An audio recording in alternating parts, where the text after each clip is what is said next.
Good evening. Thank you for joining us. Please rise and join us in reciting the pledge. I pledge allegiance to the flag of the United States of America and to the republic for which it stands, one nation, under God, indivisible, with liberty and justice for all. Thank you. Please be seated. I'll note the exit in the rear there, down a short corridor here.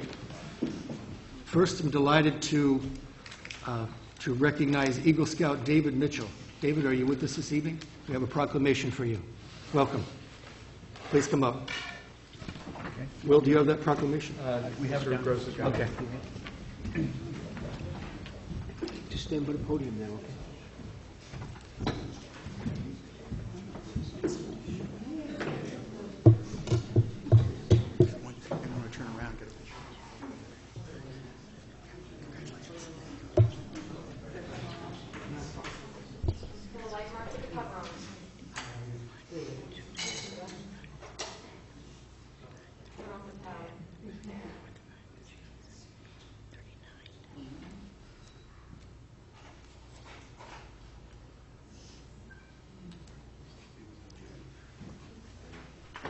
For the West Coast edition. Okay.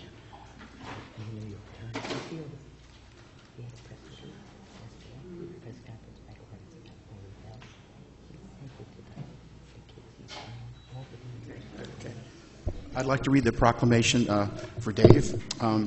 Certificate of Merit. Whereas it is the sense of this town board that the quality of a community is measured by the unique and extraordinary accomplishments of the citizens who reside within its borders. And whereas David Mitchell, a resident of the town of Southeast and member of Boy Scout Troop Number 1, has attained the rank of Eagle Scout conferred at a ceremonial court of honor, and whereas David Mitchell has distinguished himself as an outstanding leader and member of our community. And whereas David Mitchell has faithfully lived up to the Scout law and oath, and whereas David Mitchell's path to Eagle began at the age of 7 as a member of the Brewster Club Cub Scout Pack 119, then crossed to Boy Scouts at the age of 11 when he became a member of Troop Number 1, where he demonstrated the superior leadership abilities, holding the position of Senior Patrol Leader and becoming a Life Scout at the age of 16. And whereas David Mitchell's attainment of the coveted rank of Eagle while fulfilling his many responsibilities to his family, his academic, athletic, and artistic endeavors, and exemplifies the deep commitment and perseverance necessary to qualify for such lofty recognition. And whereas the successful completion of David Mitchell's Eagle Scout project, the construction of a hiking trail, which leads to an isolated pond at the community of the Holy Spirit, together with the building of benches for use by the members of the community for meditation and reflection, is the culmination of a lifetime commitment to scouting and a demonstration of his devotion to his community, his respect for the environment, and his outstanding organizational and leadership capabilities. Now, therefore, be it resolved that the town board of the town of Southeast shall pause in its deliberations to recognize and commend David Mitchell upon the occasion of his attainment of the rank of Eagle, and to congratulate his family, friends, and fellow scouts who have shared in this special accomplishment, knowing that in so doing we have encouraged others to follow his path, and to be further resolved that a copy of this certificate suitably engrossed shall be presented to Eagle Scout David Mitchell, and signed by the supervisor and members of the town board. David, congratulations.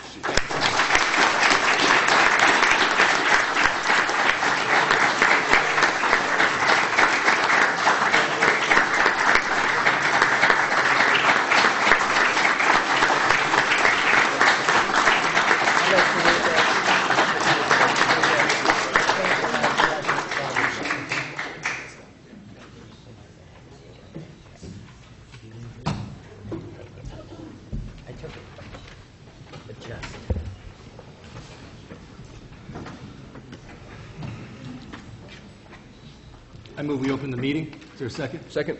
All in favor? Aye. Motion carries unanimously. I move we open the public hearing portion of the meeting. Is there, the first public hearing is MS4 annual report. Is there a second? Second.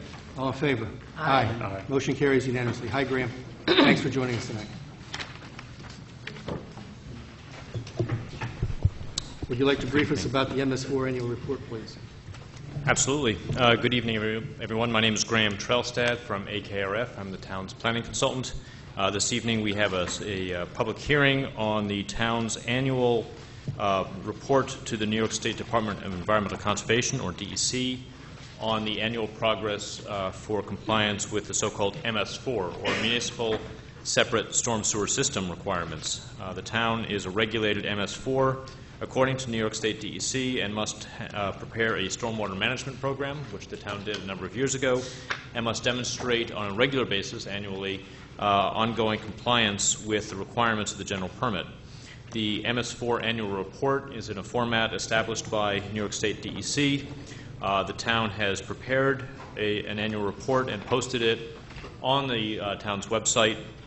That document lists in quite some detail the amount of work that the town has accomplished in this year, including the number of catch basins cleaned, the number of miles of roads swept, the number of parking lots swept, the amount of material collected, the number of violations or work orders or stop work orders issued on any construction sites violating the standards of the general permit, etc.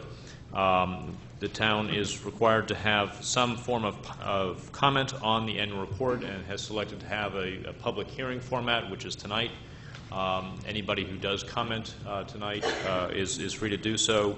The town is obligated to submit the annual report and any responses to those comments by June 1st of every year. So we would be here to take that comment. Once we've been able to respond to those comments, the supervisor would then sign the document and submit it, and that would happen by June 1st, as I said. Thank you, Graham. Any You're welcome. questions for Graham from the board? Any questions from the public? And I move we close the public hearing portion of the meeting regarding MS4 annual report. Councilman Gross seconds. All in favor? Aye. Motion carries. Public hearing 2. I move we open the public hearing regarding local law to streamline the planning and zoning process. Is there a second? Second. Councilman Neese seconds. All in favor? Aye. Motion carries. Graham, could you? We'd like to, we'll Go read Go the ahead. legal. Or do you want me to read the notice? Go ahead. Please take notice the Town Board of Town of Southeast will hold a public hearing on May 19, 2011 at the John J. Dunford Civic Center, 1360 Route 22, Brewster, New York, 7:30 p.m. or soon thereafter, as interested parties may be heard to consider a proposed local law which would amend Chapter 138 zoning, Section 138-4 definitions to provide definitions for fence, major project, minor project, temporary structure, and retaining wall.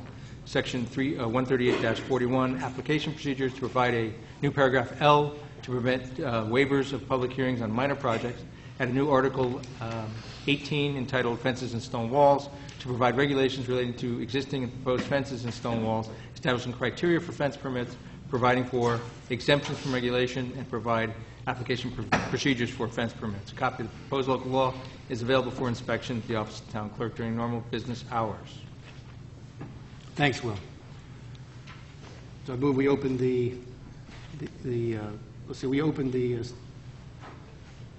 Ruth, can you refresh my recollection? Did we open the public Yes, hearing? you did. All right, very good. Graham, would you like to brief us about the local law to streamline the planning and zoning process, please? Certainly. As indicated in the public notice, this is a law that would amend the text of the zoning code, Chapter 138 of the Code of the Town of Southeast, to define a minor project and a major project. A minor project is one that would involve construction activities on less than 10,000 square feet of development area for a non-residential use, minor alterations of existing structures, including the expansion of such structures by no more than 4,000 square feet, and the conversion of existing non-residential facilities or structures involving less than 10,000 square feet of development area to another use, not resulting in any increase in consumption of water, production of wastewater, or the generation of traffic. A major project would be defined as any proposed use that requires a special permit or site plan approval and that exceeds any of the thresholds for a minor project. The purpose of this zoning text amendment is really to make it easier for applicants before the planning board who have what we consider a minor project, either a fence application or a minor addition to a building, to be able to receive a smoother and more efficient review. It allows the planning board to waive a public hearing for a minor project, and it provides specific criteria and procedures for the review of fences and stone wall applications.